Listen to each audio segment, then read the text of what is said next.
इसी तरीके से कुछ और विशेष बातें होता है वर्ग से संबंधित। जैसे कोई प्राकृत संख्या लगातार 2 है, जिसमें से एक बड़ा है, जैसे कि मान लेते हैं 7 पे घात 2 ऋण, उससे जस्ट एक छोटा 6 पे घात 2 है, तो इसका मान हमेशा इसको जो वर्ग निकालेंगे, इसको वर्ग निकालेंगे और बड़े वाले 7 के वर्ग को में 6 के वर्ग को घटाएंगे तो उतना ही आएगा जितना इन दोनों वर्ग को हटाने के बाद दोनों संख्या को आपस में जोड़ने पर। जैसे 7 और 6 को जोड़ने पर बराबर होगा 7 6 13। तो दोनों का वर्ग निकालने के बाद बड़े वर्ग में छोटे वर्ग को घटाने पर भी मान उतना 13 ही आएगा। जैसे देखते हैं 7 पे घात 2 है तो 7 गुनी 7 तो 37 होगा 49। अब इसमें घटाएंगे 6 के वर्ग को तो 6 गुनी 6 मतलब 6 छक्के 36। अब देखते हैं हम 36 को 49 में घटा के, 9 में 6 गया 3, 4 में 3 गया 1 ही आता, उतना ही आता है। 5 में देख लेते हैं हम, 5 पे घात 2 ऋण 4 पे घात 2, 5 और 4 को जोड़ेंगे तो 9 होगा। अब 5 पे घात 2 है तो 5 पंचे 25 ऋण 4 पे घात 2 है तो 4 चौक 16। अब 16 को 25 में घटाएंगे 9 और 1 0, यहाँ पर भी 9 आ गया। इस तरीके से किसी भी प्राकृत संख्या जिसमें से क्रमवार है, बड़ा पहले और छोटा बाद में, तो दोनों के बीच में यदि ऋण है, या फिर हम कह सकते हैं कि लगातार 2 प्राकृत संख्या में से बड़े के वर्ग में छोटे के वर्ग को घटाएंगे तो उतना ही आएगा जितना दोनों संख्या को जोड़ने पर आएगा। कुछ वर्ग संख्याएं त्रिक भी बनाता है, जिसको पाइथागोरीय त्रिक के नाम से जानते हैं। जैसे कि यहाँ पर है 3 पे घात 2 धन 4 पे घात 2। यदि इन दोनों को हम जोड़ेंगे तो 5 पे घात 2 के मान के बराबर होगा। जैसे 3 पे घात 2 3 तिया 9 धन 4 पे घात 2 तो 4 चौक 16। 16 और 9 को यदि हम जोड़ेंगे तो ये हो जाएगा 25। अब इसको हल करेंगे 5 पंचे 25, ये भी 25 हो जाएगा। तो इस प्रकार दोनों बराबर हो जाता है। तो कुछ ऐसे तरीके होते हैं, लेकिन सभी लगातार संख्या को जोड़ने पर अगला संख्या प्राप्त नहीं होता है। इसलिए जो संख्याओं से इस प्रकार के त्रिक प्राप्त होते हैं उसको पाइथागोरीय त्रिक कहते हैं। ऐसे और भी संख्या है, जैसे कि 5 पे घात 2 धन 12 पे घात 2। इन दोनों को जोड़ेंगे तो 5 पंचे 25 धन 12 गुण 12 बराबर होता है 144। दोनों को हम जोड़ेंगे तो हमको प्राप्त होगा 169, जो कि 169 13 का वर्ग है, 13 पे घात 2। तो यहाँ पर दो छोटे संख्याओं के वर्ग को जोड़ने पर एक संख्या हमको प्राप्त हो गया।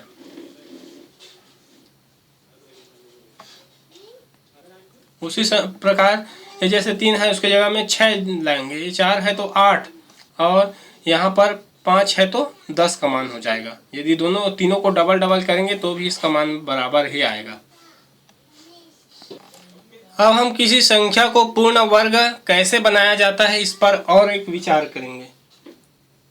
जैसे कि मान लीजिए हमसे एक सवाल पूछ दिया कि वह न्यूनतम पूर्ण संख्या ज्ञात कीजिए जो 6 एवं 8 से पूर्णतः विभाजित हो। 6 और 8 इन दोनों से विभाजित हो ऐसा पूर्ण संख्या छोटा सा छोटा ज्ञात कीजिए। तो इस प्रकार के जब संख्याएं हो दिए हो और उसका पूर्ण वर्ग संख्या प्राप्त करना हो वो भी छोटा सा छोटा, तो इसका हल हम इस प्रकार करेंगे। सबसे पहले हम इन दोनों का लघुत्तम समापवर्तक ज्ञात करेंगे, क्योंकि हम जानते हैं कि दोनों से भाग जाना चाहिए। और लघुत्तम समापवर्तक निकालने के बाद क्योंकि लघुत्तम समापवर्तक जो निकलेगा वो पूर्ण वर्ग होना निश्चित नहीं है, उसको पूर्ण वर्ग बनाने के प्रयास करेंगे। तो दोनों का लघुत्तम समापवर्तक निकालेंगे। सबसे पहले जाएगा 2 से, 2 तिया 6, 2 चौक 8। फिर जाएगा 3 से, 3 एकम 3 और 19 जाएगा तो इसको 4 उतार देंगे।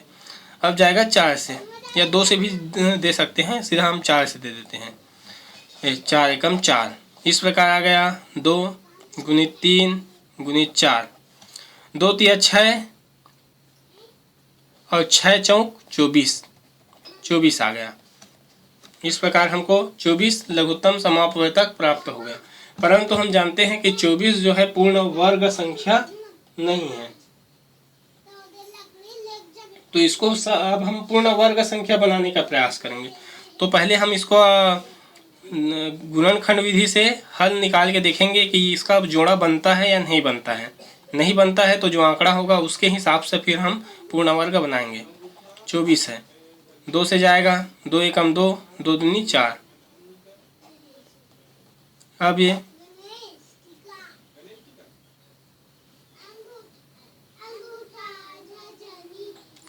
2 से नहीं जाएगा, 2 से जाएगा, 2 छक्के 12, फिर 2 से चला जाएगा ये 2 तिया 6, फिर 3 से जाएगा, 3 एकम 3। तो यहाँ हम देखते हैं 2 गुणित 2 गुणित 2 गुणित 3 है। जोड़ा बना के यहाँ देख लेते हैं, 2 का जोड़ा तो बन गया, इस 2 का जोड़ा नहीं है, ना इस 3 का जोड़ा नहीं है। तो यहाँ पर 2 ऐसे संख्याएं हैं जो आंकड़ा है। पहले हमने जाना कि एक आंकड़ा है तो उस संख्या से गुणा करेंगे तो पूर्ण वर्ग बन जाएगा। लेकिन ऐसी स्थिति में जब 2 आंकड़ा हो तो हम सबसे पहले दोनों को आपस में गुणा करेंगे। तो 2 गुणित 3 करेंगे तो 6 होगा। अब हमको एक आंकड़ा एक संख्या प्राप्त हो गया, तो इस 6 को जो संख्या दिया गया है उससे गुणा करेंगे। यदि मतलब 24 गुणित 6 करेंगे, अब जो संख्या हमको प्राप्त होगा वो निश्चित तौर पर एक पूर्ण वर्ग संख्या होगा। जैसे 6 चौक 24 का 4 हाथ में 2, 6 दूनी 12, 2 14, 144। हम जानते हैं 12 का वर्ग होता है 144। तो 144 वह छोटा सा छोटा पूर्ण वर्ग संख्या है जो पूरा पूरा भाग 6 से भी जाएगा, पूरा पूरा भाग 8 से भी जाएगा। तो इस विधि से ऐसे सवालों का हल निकाला जाता है। इसके अलावा कोई शून्य से संबंधित सवाल है, जैसे कि मान लेते हैं 300 है, 300 पे घात 2 या 300 का वर्ग है, इसको हल करना है तो 300 गुणित 300 करना होगा। तो इसको आसानी से हल करने का एक आसान तरीका है, सबसे पहले जो संख्या दिया हुआ है, अगर शून्य से संबंधित सवाल हो तो जो संख्या दिया हुआ है उसका वर्ग कर देते हैं, मतलब उसको उसी से गुणा कर देते, तो 3 तिया हो जाएगा 9। अब पीछे में जितना शून्य है उसका डबल शून्य लगा दीजिए। यहाँ पर 2 है तो यहाँ 4 लगा देते हैं, 4। अब जो संख्या प्राप्त हुआ वो ऊपर के दिए गए संख्या का वर्ग है।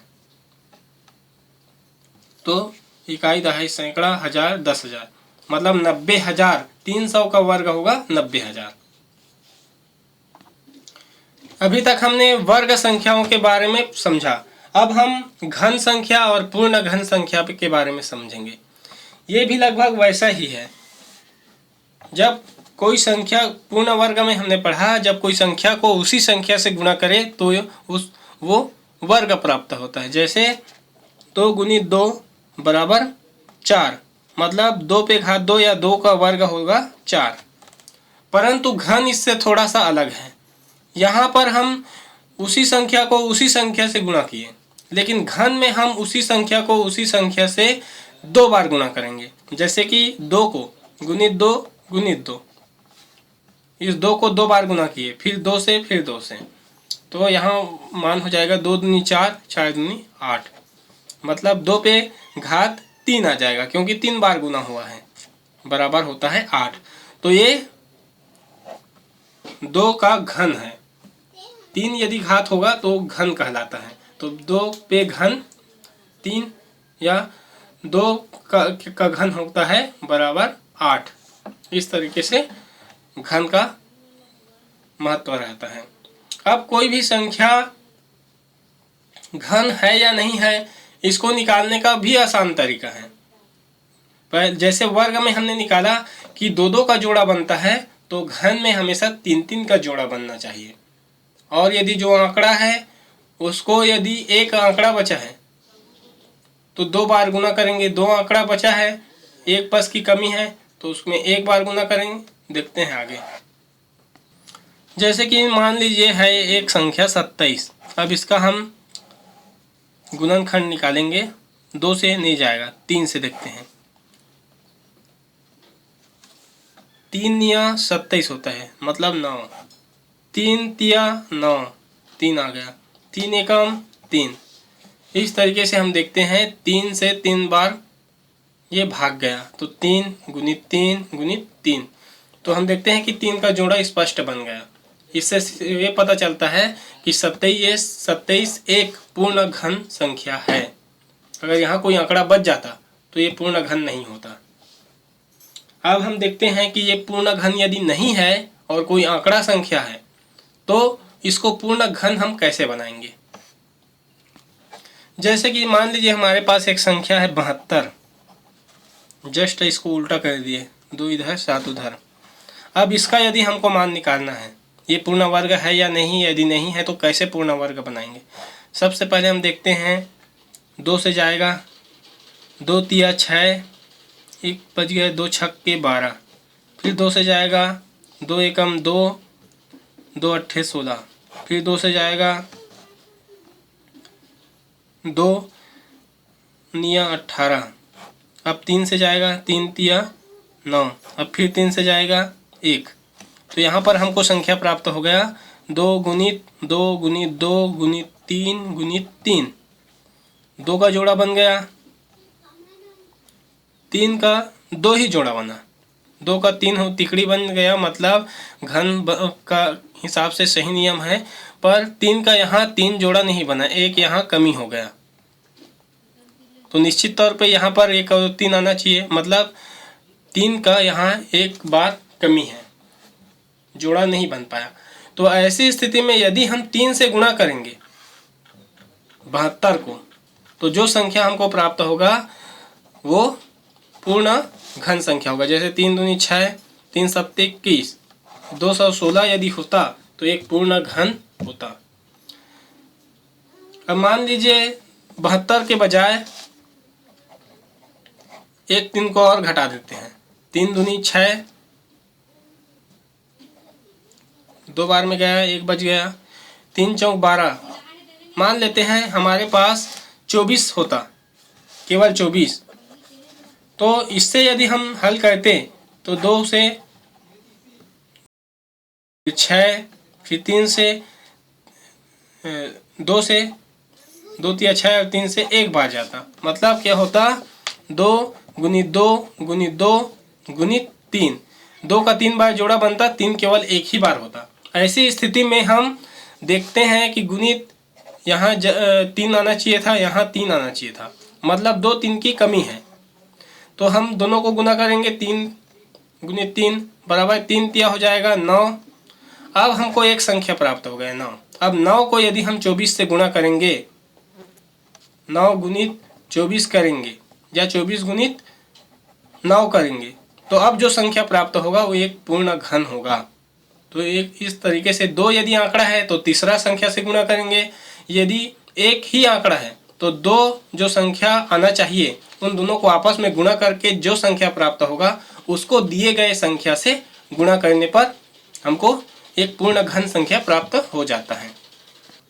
इसी तरीके से यदि हमको सवाल में पूछा जाए कि कौन सा छोटा संख्या है जिससे भाग देने पर आए, तो जो आंकड़ा है, जैसे 3 अकेला आंकड़ा है तो 3 से भाग दे देते हैं। यदि 3 का 2 जोड़ा है और 1 का कमी है तो जो जोड़ा है उन दोनों को आपस में गुना करके फिर हम इसमें भाग दे देते।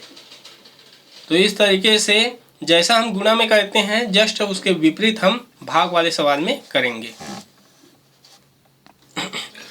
अब यदि हमसे पूछा जाए कि किसी संख्या का वर्गमूल लिखिए, तो जैसे मान लेते हैं 25 है, इसको इस तरीके से हम लिखते हैं। इसका मतलब ये होता है कि ये जो वर्गमूल का चिन्ह है, यहाँ पर यदि हम 2 लिखेंगे तो इसका मान यही रहेगा। तो इस वर्गमूल के चिन्ह को यदि हटाना है तो 25 ऐसे विधि से लाना है कि उसी संख्या से उसी संख्या में गुणा करें। जैसे कि 5 गुणित 5, 25 को हम इस रूप में भी लिख सकते हैं। अब ये 5 का जोड़ा बन गया, तो अब इसमें हम जोड़े में से 1 लिख देंगे और यहाँ पर जो वर्गमूल का चिन्ह है वो हट जाएगा। तो ऐसा वर्गमूल से अलग मान ज्ञात करते हैं। तो इस 25 को वर्गमूल निकाले हैं, इसीलिए 5 से गया 5 आया, फिर 5 से गया 1 आया, 5 गुणित 5 हुआ। अब दोनों जोड़ा बन गया, तो जोड़ा बन जाता है तो वर्गमूल हट जाता है। इस प्रकार से वर्गमूल निकाला जाता है किसी संख्या का। तो हम कह सकते हैं कि जैसे 25 है, 25 और 5 है, 25 का वर्गमूल होगा 5 और 5 का वर्ग होगा 25।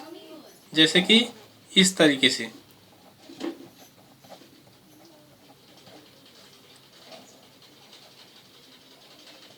वर्ग, 5 का वर्ग 25, 25 का वर्गमूल 5। अब यदि हमसे पूछा जाता है घन के संबंध में, तो निश्चित तौर पे घन जो होता है वो 3 बार गुना होता है। जैसे 125 लिखा है, 125 का घनमूल लिखना है तो इस तरीके से 3 लिखना पड़ेगा। अब 125 को इस तरीके से हल कर लिखना है कि उसी संख्या का उसी संख्या में 3 बार आपस में गुना हो। तो 5 गुणित 5 गुणित 5, यदि तीनों को गुणा करेंगे तो निश्चित तौर पे इसका मान होगा 125। तो 3 का तिकड़ी या जोड़ा बन गया, तो ये भी, इसका भी वर्गमूल हट जाएगा। 3 का जोड़ा में से 1 को लिख देंगे तो 5 जो है उस घनमूल से अलग हो जाएगा। इसको घनमूल कहते हैं यदि 3 है, और यदि 2 है तो वर्गमूल होगा। इससे संबंधित कई सवाल हो सकते हैं कि जैसे मान लीजिए 25 है, उसका वर्गमूल निकालो बोल सकता है, या इसको कई तरीके से पूछ सकता है कि किसी स्थान पर पौधे लगाए हैं वर्ग के आकार का, उसमें जितना लंबाई में जितने पौधे हैं चौड़ाई में भी उतने पौधे हैं, बताइए एक लंबाई में एक लाइन में कितने पौधे हुए। तो निश्चित तौर पे यदि लंबाई और चौड़ाई बराबर है तो वो वर्ग बन जाएगा। और वर्ग को हम उसका यदि टोटल पौधे का मान यदि 25 दिया है तो 25 का हमको वहाँ पर वर्गमूल निकालना पड़ेगा। तो वर्गमूल निकालने का विधि वही है, 5 से जाएगा, फिर 5 से जाएगा 1, तो 5 गुणित 5, दोनों का जोड़ा बना दो, लिख दो जो जिसका जोड़ा बना। तो हम कह देंगे कि एक लाइन में 5 पौधे हैं, इधर 5 5 5 5 और 5, इधर भी 5 5 5 5 और 5। तो इधर का 5 और इधर के 5 को गुना कर देंगे तो 5 पंचे 25, टोटल पौधे की संख्या 25 हो जाएगा।